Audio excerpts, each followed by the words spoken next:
We doing this again? Nope, it's still streaming.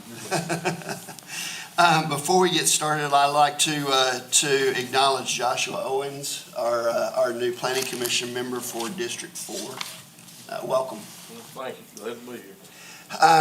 So if we could have our invocation, Mr. Root, would you? Would love to. Pray with me if you'd like to. Dearest Father, thank you for this day and thank you for this creation, your earth. Help us to remember that we are stewards of this planet, that you are the true owner, and help us to be good stewards. Give the commission this evening wisdom, guidance, and a heart for this land and this county, with the understanding that it is yours and that we need to help put it to its best use, and be good stewards again. I pray in your name that this would be your meeting. Amen. Amen. Mr. Colin, can I get you to? I pledge allegiance to the flag of the United States of America and to the republic for which it stands, one nation, under God, indivisible, with liberty and justice for all. Thank you. All right. As far as the minutes are concerned, do I hear a motion to approve the minutes? So moved. First and second. All those in favor, raise your hand and say aye. Aye. Aye. Unanimous? Yes. All right. Do we have any public comments tonight? None this evening. Okay, excellent. What about commission member comments? Commission member comments tonight? Yes, sir. Yeah, my comment is we have no public comments. We need more public participation. That's all I got. We do need more public participation, that is for sure. All right, we are to staff comments. So a couple things for you guys this evening. First, we want to introduce Mr. Logan. Logan Gibbons is our new planner in our office, so we are fully staffed up, excited to have him. Welcome, say hello. I think you've already met most of the commissioners, but please say hello after the meeting. Second thing I got for you guys tonight, and I did put this, just one page of this in the back of, is the agricultural census for 2022 was published last week. The full document for South Carolina is 603 pages, so I did not print that for you, but I did pull a couple of the highlights. Changes from 22 to 2017. Active farms went from 815 to 778. And then the average size of the farm, you see, went from 77 to 79, so increased. And then the total acres in farming went from 62,499 to 61,599, so a little bit of a drop there as well. If anybody would like to, I can send you a link directly to this, or you can get it from Google with Ag Census. Either way, happy to send that to anybody to the PDFs.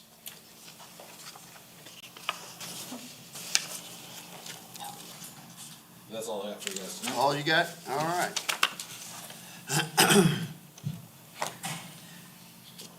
Then we are on to number 8 here. If you could talk about that. Sure. So right now, I'm the only one in the office who can endorse the plastic. And we're asking the planning commission to allow Ms. Dunaway to endorse plants and stamp them after they're approved. So if I'm not in the office, somebody comes in with plats that need to be stamped, if they're already approved, she can affix those stamps on your behalf. So it's not approving first time, first seeing type stuff. It's stuff that you've already gone through the approval process on. And you need a motion to approve that? We do. All right. Make the motion. I make so motion. Second? Second. Second. All right. All those in favor? It's unanimous. Thank you. Thank you. Do a good job for us. Go ahead. All right.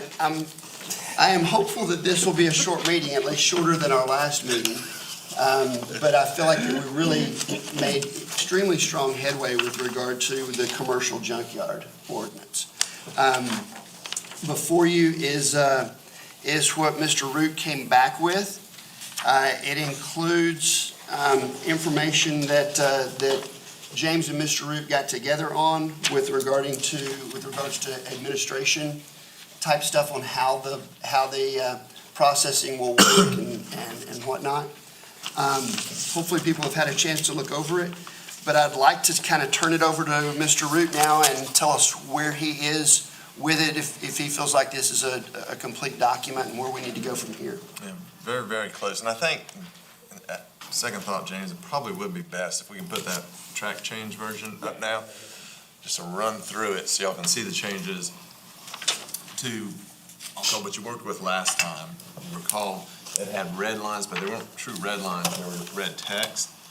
But, so I just accepted that, all as one document, so what you all voted on and approved last time. You gave us certain directions and charges, made a modified document, which is what you have in front of you. This document that is up on the screens now shows the changes that were made. So if you just kind of skim through, I think it takes a while before we get to anything substantive. So removing the fence, nomenclature dealt with the 12 inches and the discussion y'all had versus obviously 4, 5, 6, et cetera. That has that deletion, then the 3 deletions you directed us to make with regarding major and minor streets, the non-conforming definition. Let me get down. Got the setbacks reduced as you had in the last document. Again, deleted the reference to major and minor streets and the location requirements.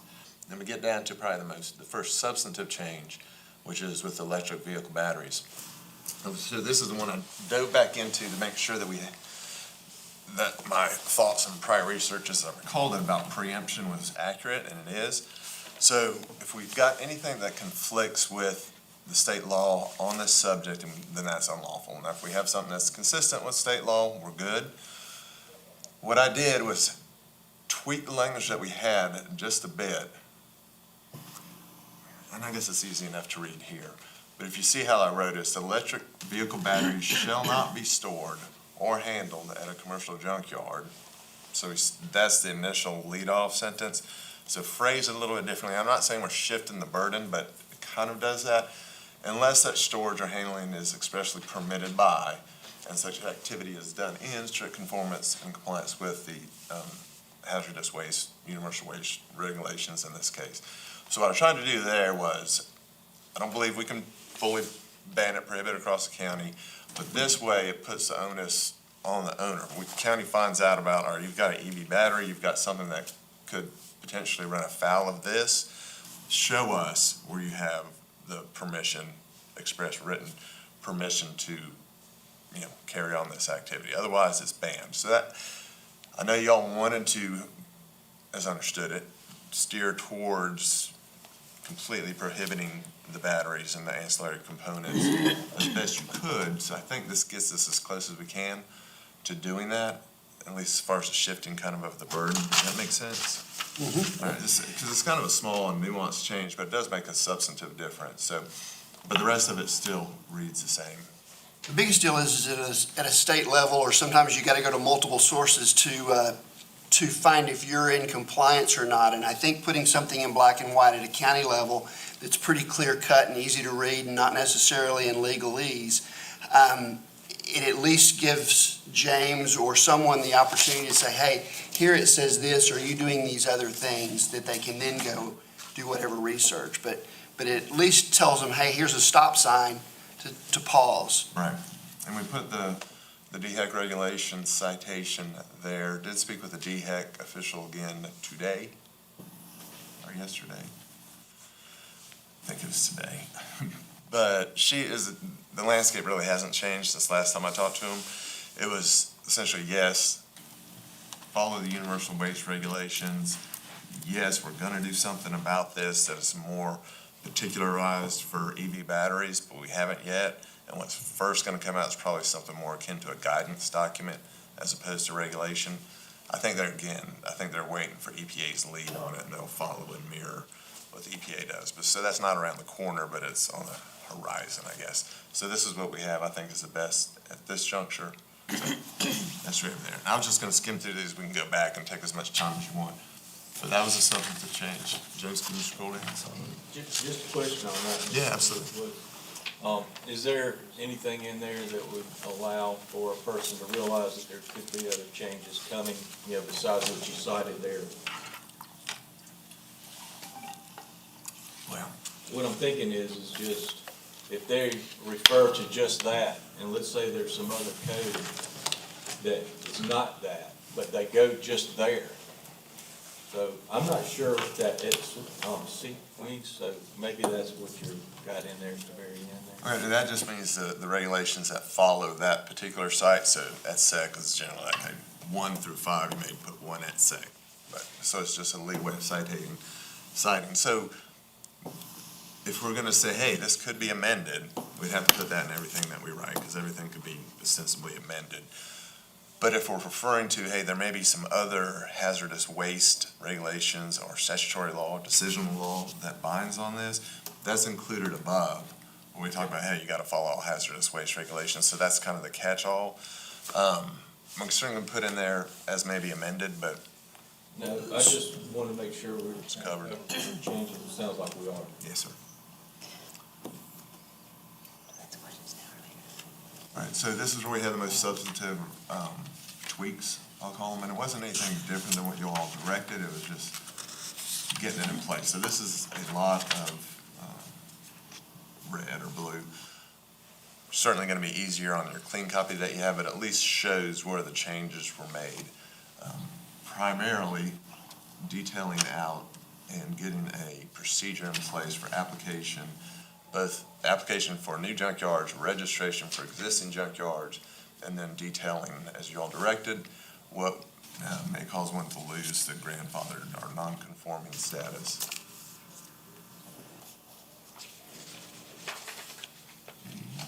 And then that's the, paragraph 4 is noted here, was the one sentence we talked about, y'all moved, add that to the safety violation. And then you have section D, which put some, and we can come back to this, but put some meat on the bones as far as what happens when you lose your grandfathered status. And then this is certainly gonna be easier to read on your clean copies, but this didn't have much at all to it when we left off, but it was Right. something for James to Yep. fill in. We felt comfortable that he would have the information needed on application and registration. So those were, James, do you have anything to add? I don't think, I did- nothing, just delete, yeah, so the one change there. And then delete an exhibit as you instructed. So that wasn't meant to say, hey, we're done, I was just wanting to show you what changes were made, so you don't have to divine out what was in the document. I did have one question on that item B. It talks about fees and things like that for permits, and when we were originally starting this, we were trying not to come up with something. By us putting the word fee in there, does a fee have to be issued? Or is it just something that if down the road, the county determines that it's needed, will be issued? This is in. It would be section 32756B, 756. as far as the fee required for permit. I guess I envisioned that it would be done within the budget, so if the budget says nothing, then there is no fee, but. It's not that a mandatory fee has to be created at this point.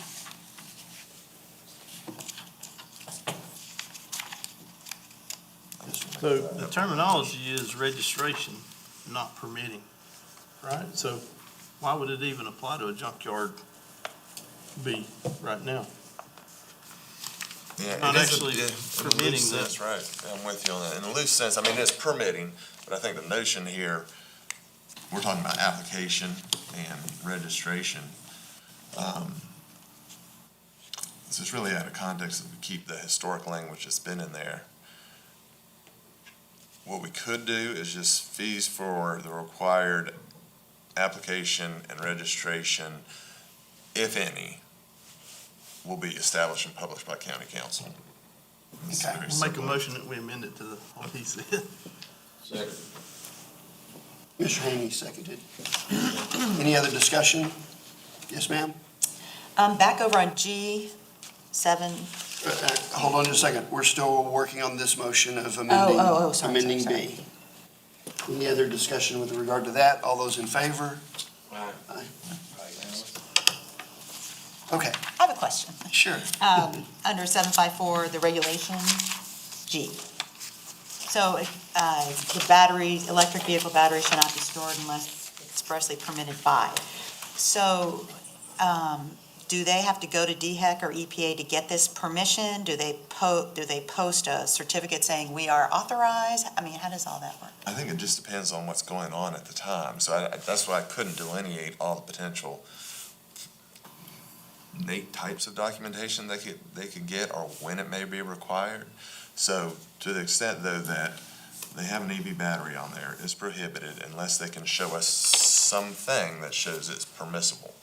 So I'm not sure if I understand your question, because Well, what do you show that's permissible? Do they pass an inspection by the fire department? How do you there get could be this? any myriad number of ways that they could show that it's So we assume they know permitted. how to get this permission? Yeah, I would certainly assume so. They're gonna have to find out a way to do it, just like anyone's charged with knowledge and compliance with the law. It I'm would not be, sure. I it would feel like I be, may be missing something. it would be a state thing, wouldn't it?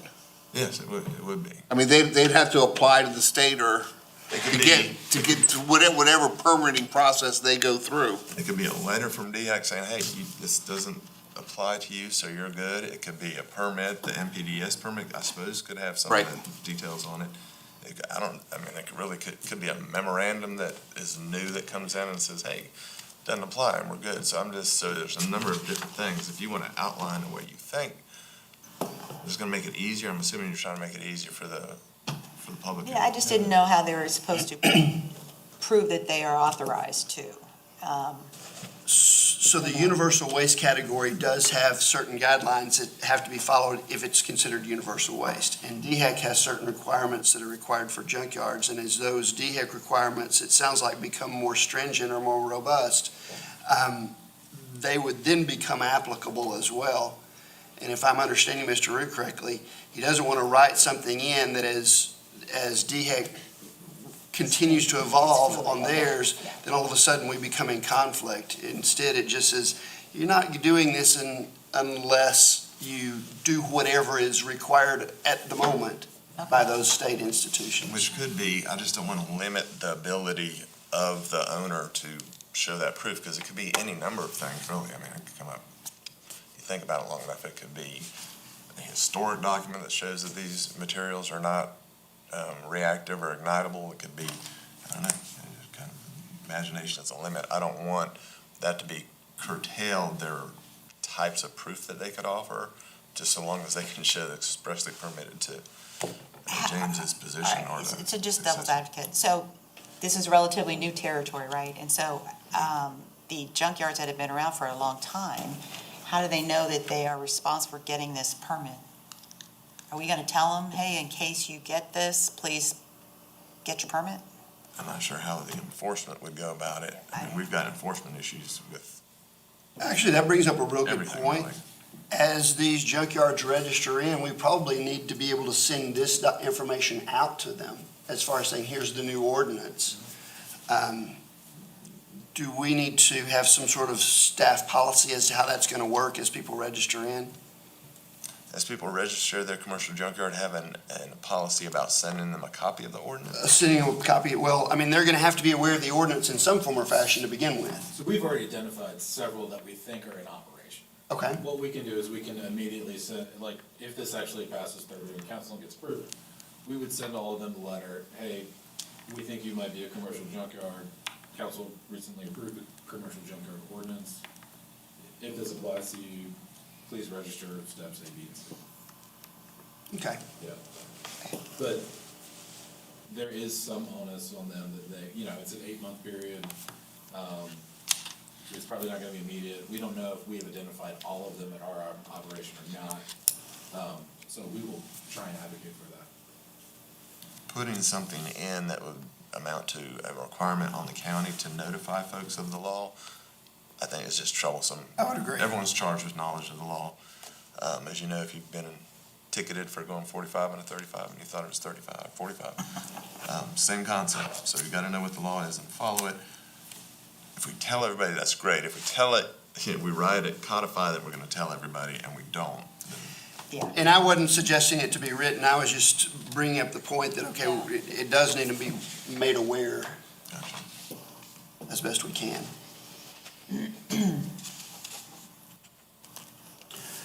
Are there any areas that you see need to be, continued to be tweaked, or that you need decisions from us beyond what you've written here?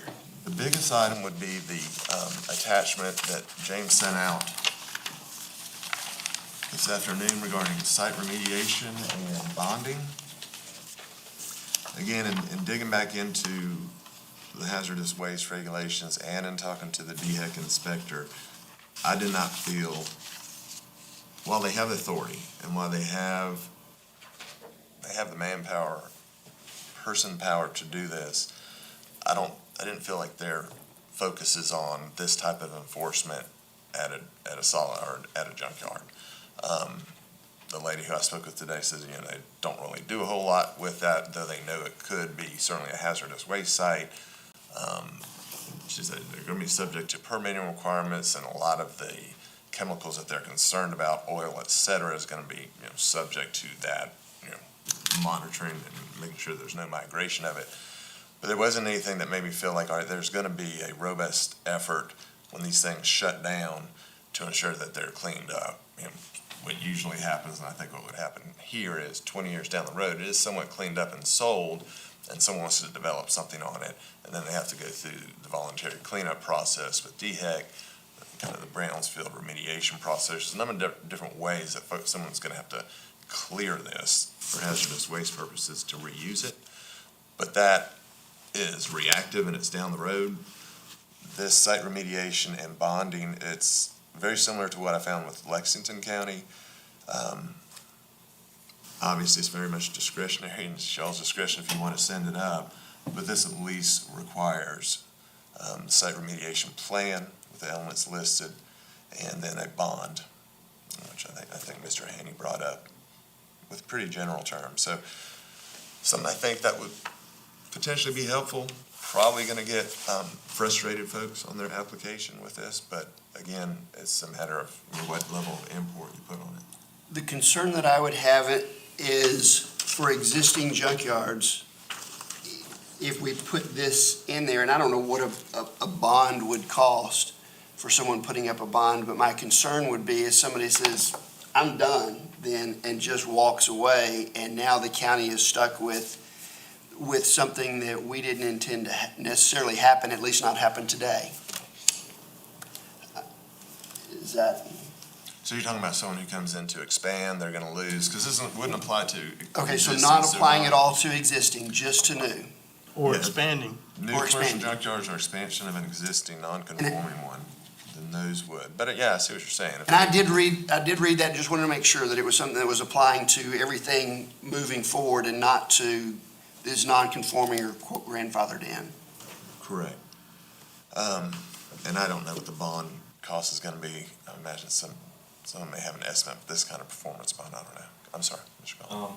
Just a couple things. One is, can we somehow tonight turn this into something that we can add to the draft ordinance?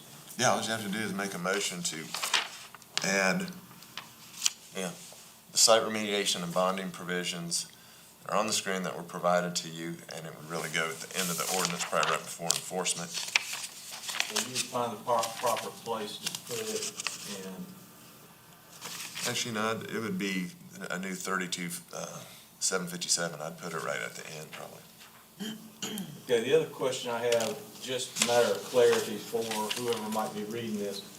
When we say in that first sentence, or expansion, you might want to put in parentheses 15% again. Just a 15% expansion is what's going to kick you into.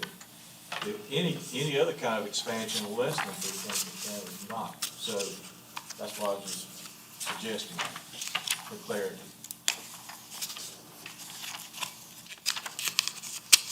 Do we need to make a motion on a change like that? Yeah, I think it would be good, just tell me, How I would mean, you- because How would you write it?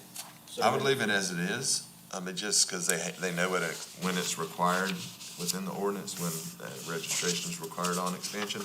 But if you want to do it, you can refer to the section where it notes that it's required, or just write it in to 15%, as you noted.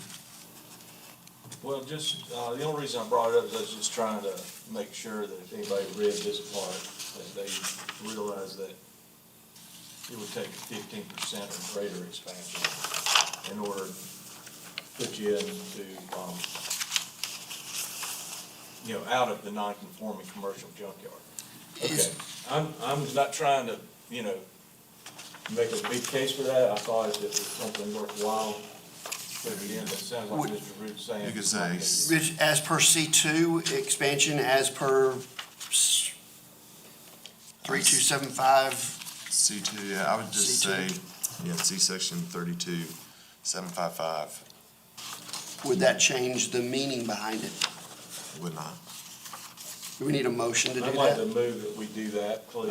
Can I ask a question before we do that? Yes. We need a So- second.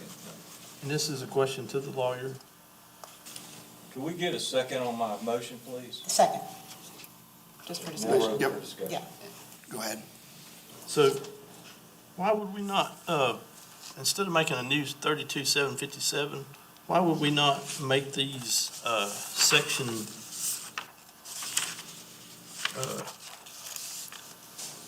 put them before or after section 32,754 Delta as items Echo and Foxtrot, and then you don't have to write in all the stuff about what is applicable and what's not. You can just say that the new last three letters apply, and these wouldn't apply to existing junkyards.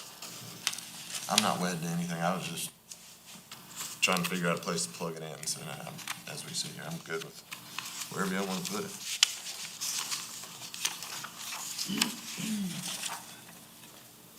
Does it make sense to put it there, Mr. Rick? I think so. I think it's, in scanning through it, there's not a place anywhere after the definitions. I feel comfortable with existing, so yes, I think what Mr. Nick's Would it- pointed out would make sense. Would it be more applicable to give you time to study it, but simply to say, we would like this inserted into the most appropriate place? I mean, y'all are doing the same thing I'm doing right now as we sit here. It's not a overly legal or technical issue. I would rather y'all just tell me where you want it, because I'm thinking y'all want to have this go to the county council after Okay. tonight, right? So take 2 minutes and figure out where you want to plug it in and tell me. Well, Can I as far ask as the a- motion's concerned, I would like to include it as 32,757. And the reason for that is that it does make sense that at the end of the document, you would find something that is approaching the end game. I wouldn't disagree with that. This does seem like a closure of all of the ordinance itself. Yeah, especially the Is it- bond stuff. Can I ask a question about the bonds? Yes. How long do they have to carry the bonds? For the whole time. Well, what if they walk away from it? That's that's exactly when the bond is, most helpful and necessary. Because they're not, the obligor on the bond is the surety company. So, I mean, you know that. So, they walk away from it, then remediation needs to happen, then the county can make a claim against the surety bond to get the cost of the remediation, paid and get the work done.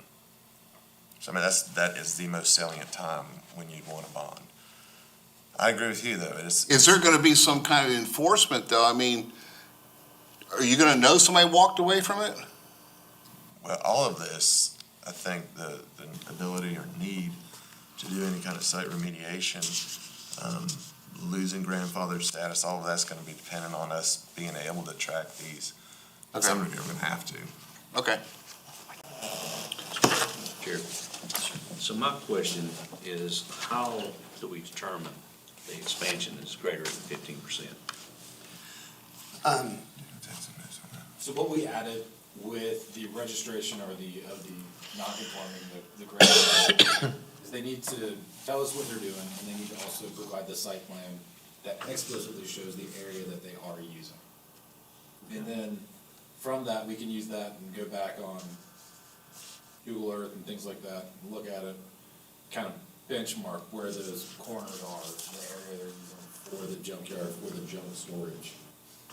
And we'll use that as what they've provided with us and what we have kind of done research-wise pictography to try and match those up in one. Any So- expansion, I'm sorry. So how detailed does the site plan have to be for that? It doesn't need to be any kind of engineering drawing, but it does need to be relatively to scale, is what I would say. It just needs to be a scale of the area, the plat with all the boundary lines on it, and then a defined area for the junk operation. So I guess what I'm hearing is they actually could have the fencing outside of the site plan, or the site itself, and then expand out into that area as they so choose, but then they'd fall into that 15% or greater. Potentially. Yes. So the boundary fence would not have to be just right outside the active site, is that correct? With the grandfather, the fencing requirement isn't gonna, No, I was talking about the newer facilities as they grow. with the newer facilities, the setbacks would comply with the fence would have to comply with the setback requirements that are listed on there. Right, I understand the setbacks. Okay.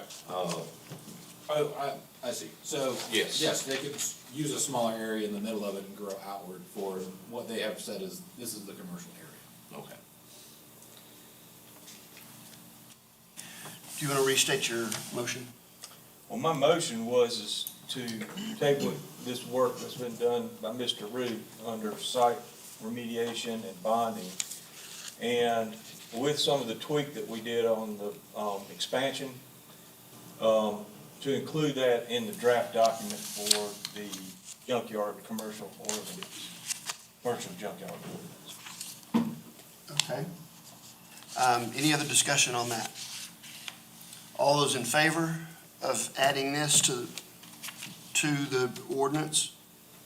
Raise your hand. Aye. It's unanimous.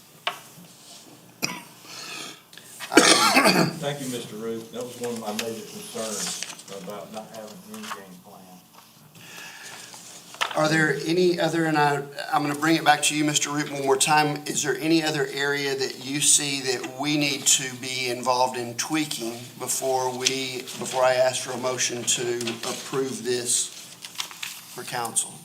Let me look through there, and while I'm doing this, did we land on a place that we wanted to insert the remediation? I thought we decided at the end. At the end. I think at the end, I didn't include that in the restatement of the motion, but I did include it as a amendment, that it would go in the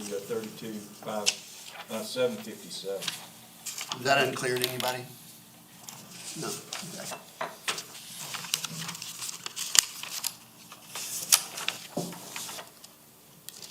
We had, so the site identification in 32,755. And I had that, Is just that- reluctance to 757. kind of give a scarlet letter for all of these, 755, 32, Talk about this. 755A, to note on the GIS, commercial junkyard here and the negative ramifications that went with that. But we will certainly track these, so I have that language. The county will identify and track the subject property as a commercial junkyard. Then I have signage with a question mark. There was some discussion about having signs at the site. I think we just kind of tailed off and never finalized that. If you want to, I don't know how much.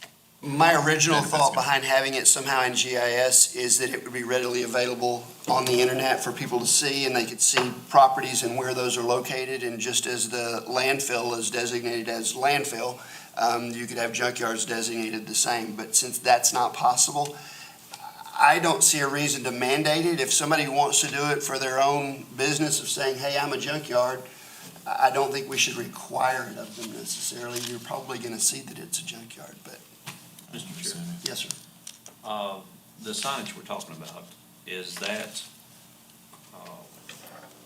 just stating that there's junkyard there? Is that the emergency contact numbers? What kind of signage are we talking about here? We all have not, that conversation never matured to the point. I think at the beginning, though, it was really just an identification, which, as Mr. Johnson adroitly points out, is probably going to be identified without a sign, but But wouldn't you also post business hours, perhaps? could put some and more days of the detail week on it. Good and point. An So- emergency call, that stuff like and that. I think the emergency call, would be, But that's where I was what I was gonna bring up is, as we moving into the EV world, I think it would behoove us to go ahead and have that emergency contact information signage there on the gate. So if firefighters respond to it, they can understand what's in every location for us, the hazards. I think it's a good idea. They'll have that on the, if it's a commercial business in the county, they'll have a pre-fire plan. The fire department will have that, at their, you know, they'll have to, this being a commercial business, it'll have to be inspected. Okay. So, I mean, they'll have, we used to do them, you know, we had 2 or 3 at Cleveland, but, I mean, we draw building plans and locations, you know, key holders and everything, and dispatch, if I'm not mistaken, dispatch. Okay, so it's already taken care of? Yeah. Okay. That's good to hear, because I'm not for putting a sign up or requiring one. So. Okay. I got a few things, Mike, I'm Yes, sir. I'm kind of late in the game, but, getting through this best I can. Section 32-751 on the sign ordinance. Down at E, when a trap can harbor mosquitoes or other insects, snakes, rats, and other pests or vermin. But you get on down in here to the regulations and there's nothing to address any kind of vector abatement. And, that's one thing I saw, and on section 32-754, this is a matter of personal opinion, I think 6 feet's just a little low for a commercial chain link fence, but you get on down to section B, the setbacks, fence setbacks shall be 2 and 3, 100 feet from all property lines. Why would you discourage fencing the property line? I've got a hypothetical, but go. The reasoning was behind it was that in many of the junkyards, you see cars stacked on top of each other, up so high, and if they brought the car all the way to that property line with that fence and something went to topple, that you're toppling over the fence now onto somebody else's property. All right, well, here's a hypothetical problem I see with that. We'll use this room as a junkyard. We're 100 feet, the parking lot's 100 feet to the road. We're creating a bench of land that cannot be utilized. You know what that's gonna turn into? A place to pile junk. You're gonna, by default, it's gonna encourage people, whether it be somebody pulling into the business or anything, and there's several in the county that I've saw, you know. Why not fence to the edge of the right of way off the road and force the people into the fence to conduct their business and not give them a place to impede traffic or not restrict the landowner from utilizing the full footprint of their land. I was thinking it was addressed somewhere in here about, I believe it is just that all that business has to take place I mean, within maybe I the missed fenced it, in I was area. trying to skim, I just didn't want to. yep, I believe it was addressed that all business has to take place within inside the fence. D, all junk be stored within the fence, the setback area required Okay, fence. I am interested, Mr. Chair, in hearing, John, Mr. Owens, on what he would recommend besides what we've got here, because I think he's making a pretty good point. I just wondered, if you don't mind, Sure. would you be able to tell us what distance you thought, or are you saying just to the property line? If I was starting a junkyard, which, you know, I mean, I'm regulated death in chicken houses, I know all about setback. But if I was gonna start one from scratch, I would fence the property line with, you know, and set back from that. You know, I mean, I know they stack cars up and things, I mean, toppling over and safety, I mean, I kinda get that, but, I mean, what junkyards I've seen in the county over the years, and I've been to a bunch and a lot in Georgia, I mean, you fence it for a reason, to keep people out, and most people don't. I never have seen anything fall over a fence. I mean, Lawrence's, was you here when Lawrence's was going? Well, I have been to a couple where they are using the cars as their property line. Yeah, there's one over on 365, got the school buses, you remember it? I've seen it. Yeah. but- We have had discussion back and forth on this item, and the consensus was to keep it where it was. Regarding the height of the fence, we determined the fencing, in reality, it's not gonna be a screen. It's gonna be something to keep the family pet from getting in there and the children going in after it, is really what the fence was designated, to say, hey, this is a property line in the woods here. And, go ahead.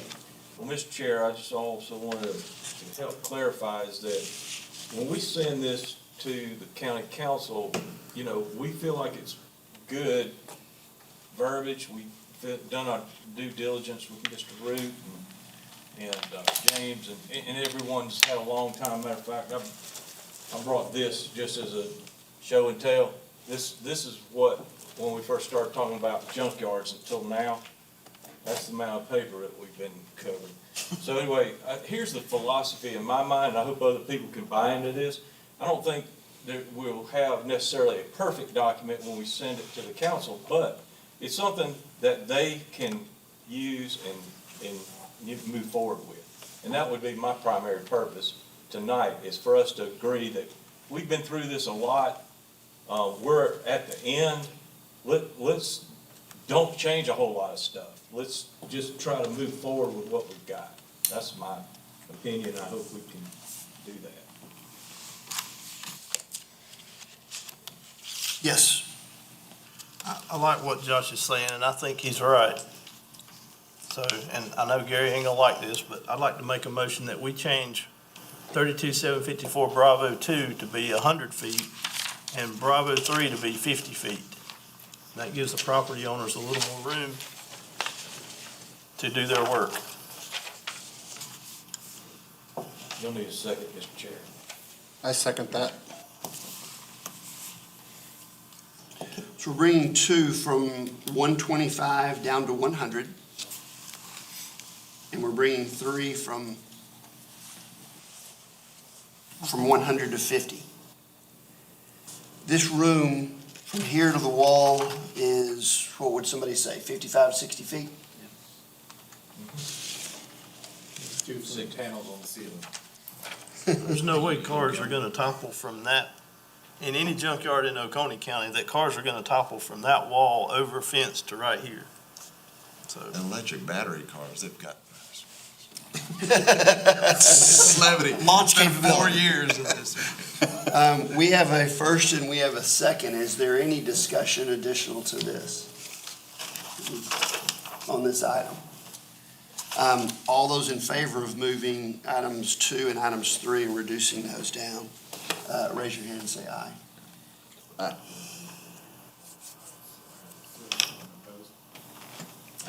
So it passes 6-1.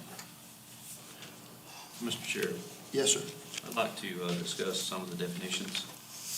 I noticed at our last meeting, Martin brought up a good point dealing with the word fence being used. I would like to make a motion to change every word fence is used, to change that to site boundary. And it's used in 32-573, 32-574A, Alpha Bravo Delta 1, 32-756 Delta 1. And the reason why I think that can be something that we can use going forward as we restrict or decide that we wanted a barrier from the public on other commercial style properties. Really, I see, like Josh had stated, if I had a property, I'm gonna put a fence line on the property. And that would be inside of that boundary area, or inside the setback area. But then the site boundary is a requirement by y'all. So I'm gonna protect myself by letting them know, hey, this other property's mine also, I don't want you on it. But, and the site boundary fence, or the site boundary would also allow us to, not have two different definitions within our, ordinances. What is this, I don't understand what a site boundary is. A site boundary is just it's the working site, it's the boundary that you established, and it actually plays well in here if you, Well, what is it? Is it a brick wall? Is it well, a it's silk defined, fence? that's what I'm in the definitions right now. So if you look at the, commercial definitions, 32-573 definitions, and you go on to page 2, and replace fence with site boundary, shall mean, and just read it right through. And so it's still something of uniform height of not less than 6 feet. Correct. And shall be constructed of lumber, stockade, masonry, chain link, woven wire. Is there any legal, Mr. Root,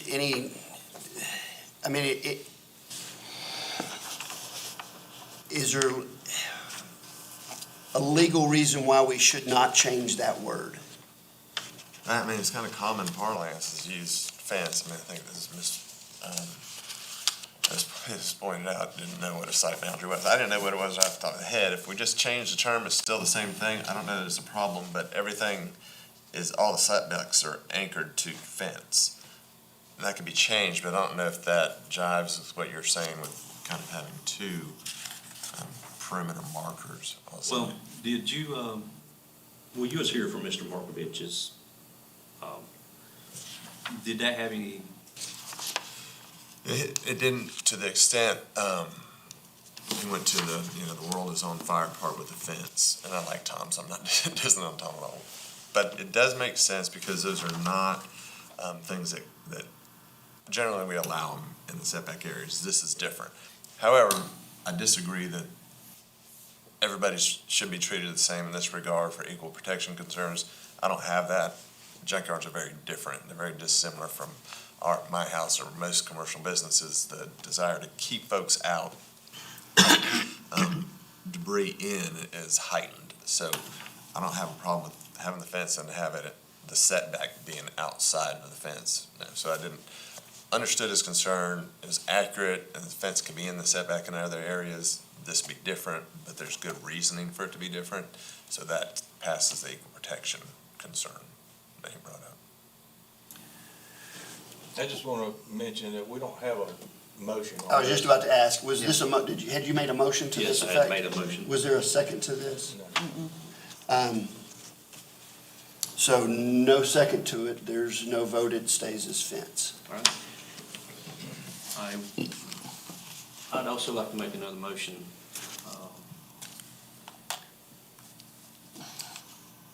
We got down here on 32-754 alpha, the last sentence.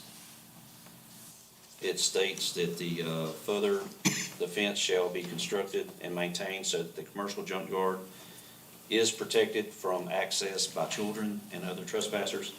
I'd like to replace is protected from with has an established barrier to deter. Because to be truthful, we're not protecting, I have not seen a child yet that cannot climb and go underneath the fence and over a fence. I'll second that I was motion. gonna say, Yeah. you'll second that? You need some of the wording again, I'm sorry. Yeah. Has an established barrier to deter. Strike is protected. Is protected from? Not just, yeah, is protected from, sorry, I missed that. It's wrong.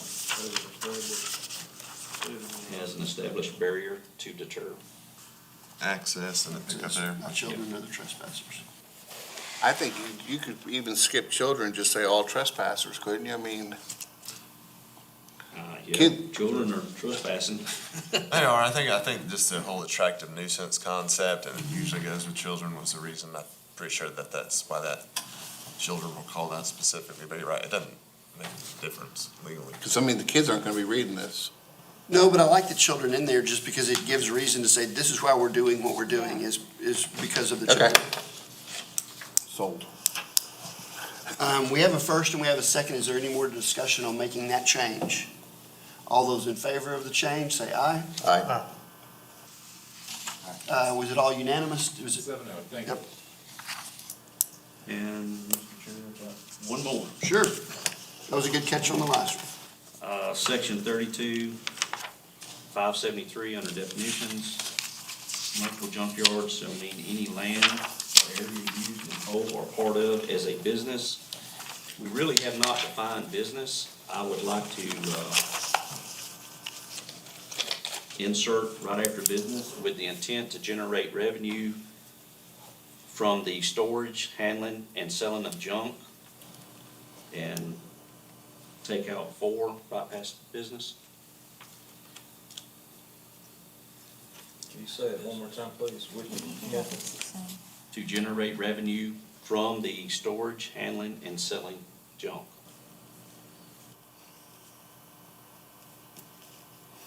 You had mentioned that one last time, and we didn't move forward on that. Explain the thought behind it. So one, we have to determine what a business is. And this kind of puts it in black and white. I myself restore old cars. When I'm doing a certain model car, I get 3 or 4 cars to use parts and panels and pieces off of them. If I'm doing 2 projects at once, that puts me at 6 cars, which I think is over the limit here. I'm not storing those cars to generate a revenue, and I don't want you to classify me as a commercial junkyard, because I'm not. It's just some hobby that I do, and I think we gotta make sure that we would strain a rogue government from misinterpreting our intent. So either your intentions are to operate as a commercial junkyard to generate a revenue, or your intentions are not.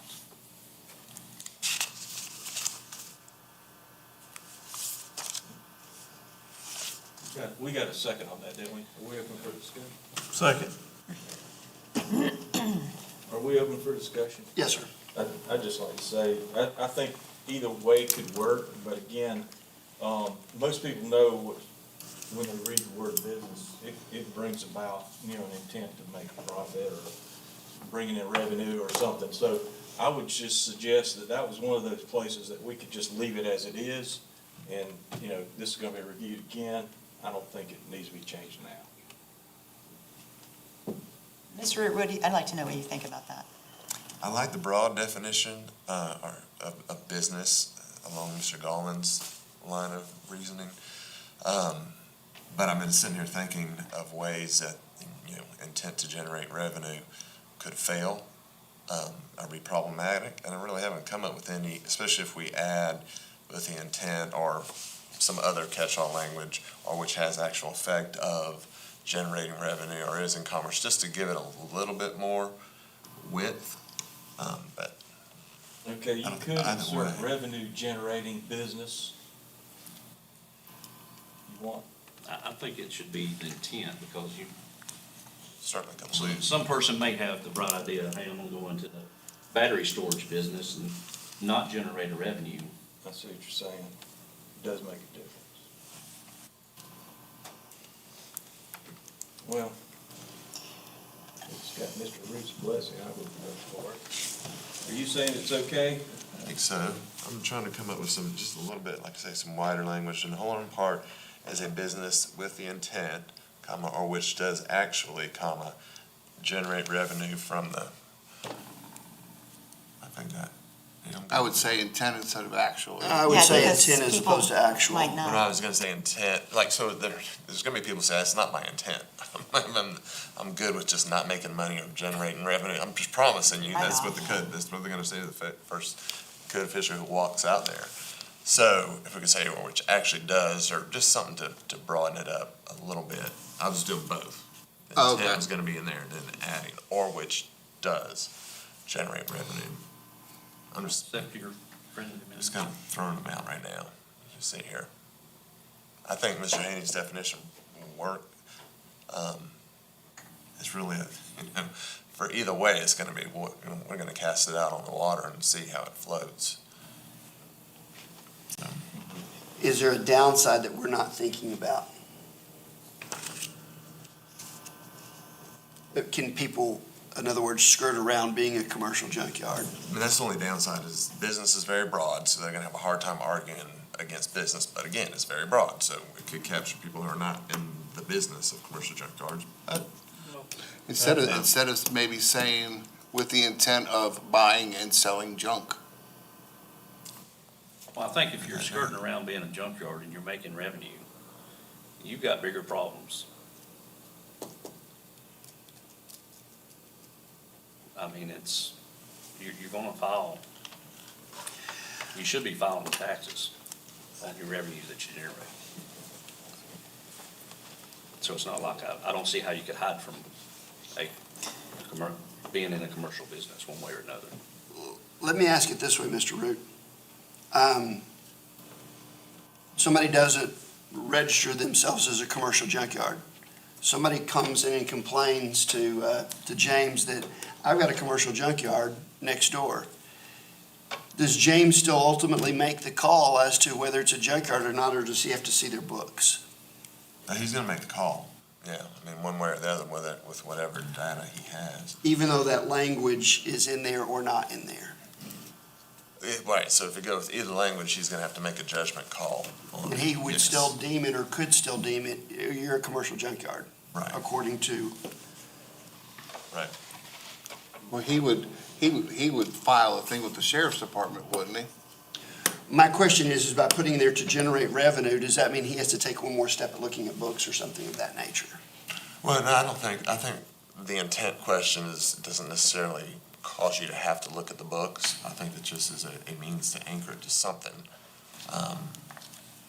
So that may be an argument that they actually have, that James, our code enforcement officer, has with the owner, whether or not it's the intent, but to generate revenue. But I think it's kind of it's like a duck situation, and it would be a discretionary call. I don't see an audit of the records being necessary under either.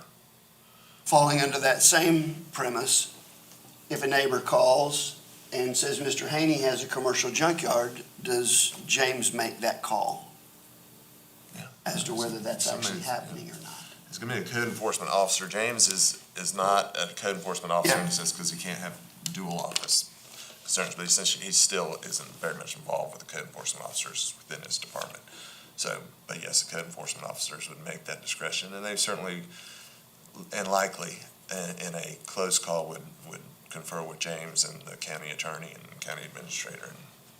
My personal opinion is I like the business, the broader scope of it, and then having somebody make that call. But if Mr. Root gives his blessing to it, it's not a bad suggestion by any means. I mean, this whole ordinance is called a commercial junkyard. So it's a commercial entity, which means you're conducting business. It's kind of, it all goes. But then to scale it down and get into the minutia of generating revenue, it could be a very poorly run business that isn't generating revenue, but still trying to be a business. I just kind of liked it the way it was. Unless there's further discussion, let's vote on whether we're changing business to adding the words intent to generate revenue. All those in favor of adding those words, please raise your hand saying aye. 4, All those opposed? 3, so the motion passed.